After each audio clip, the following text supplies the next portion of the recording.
Hello.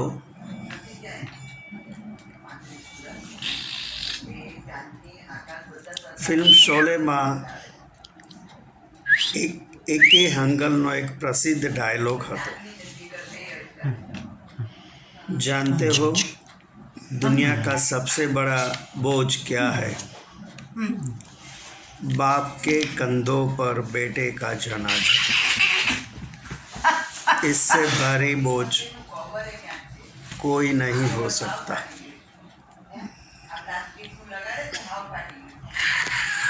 આજે મારા સ્વર્ગસ્થ પુત્ર આકાશની પ્રથમ પુણ્યતિથિ છે.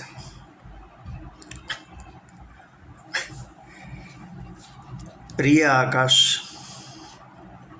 લગભગ 36 વર્ષ પહેલાં તમે આ સંસારમાં અમારે ત્યાં પુત્ર રૂપે આવ્યા. તમારા અતિ નાજુક દેહ અને જન્મગત અનેક શારીરિક ક્ષતિઓને કારણે મુંબઈના નામાંકિત ડૉક્ટર્સને પણ લાગ્યું હતું કે આકાશ ખૂબ જ નાનો રોલ ભજવવા આવ્યો છે, પરંતુ તેમની કલ્પના બહાર આકાશે લગભગ 35 વર્ષ સારી રીતે બેટિંગ કર્યું. હાર્ટ પ્રોબ્લેમ, બેરા, મૂંગા અને દ્રષ્ટિની તકલીફવાળા આકાશ સાથે અમારો વ્યવહાર સ્પર્શથી જ ચાલ્યો. આકાશ કોઈ સંસારના સુખ ભોગવવા આવ્યો ન હતો. તેણે કોઈ સારા ખરાબ કર્મો કર્યા જ નથી. જીવન પર્યંતનું મૌન અને ના કંઈ સાંભળ્યું કે ના કંઈ જોયું, માત્ર નિર્દોષ બાલ સ્વરૂપમાં જ 35 વર્ષનું જીવન વિતાવ્યું. આકાશે ઘણી શારીરિક અને માનસિક પીડાઓ ભોગવી. અમે લાચાર હતા, માત્ર મૂક પ્રેક્ષક જ રહ્યા. આકાશ ક્યારેય રડ્યો નથી.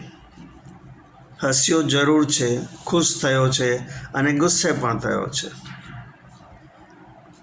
હનુમાન મંદિર તેનું પ્રિય સ્થળ હતું. ગમે તેટલી ઠંડીમાં પણ સવારે ઉઠીને તેની પહેલી પ્રવૃત્તિ હતી નાહવાનું, પછી જ ચા પીવાની. આ જીવનની રંગભૂમિ પર તેમને 35 વર્ષની ભૂમિકા મળી હતી.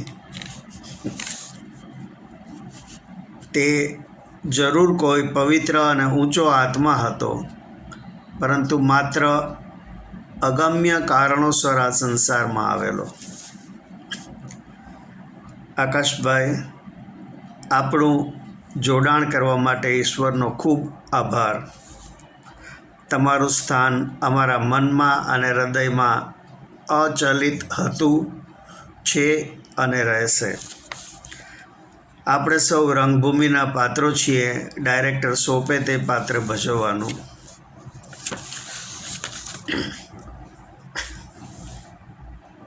પ્રણામ.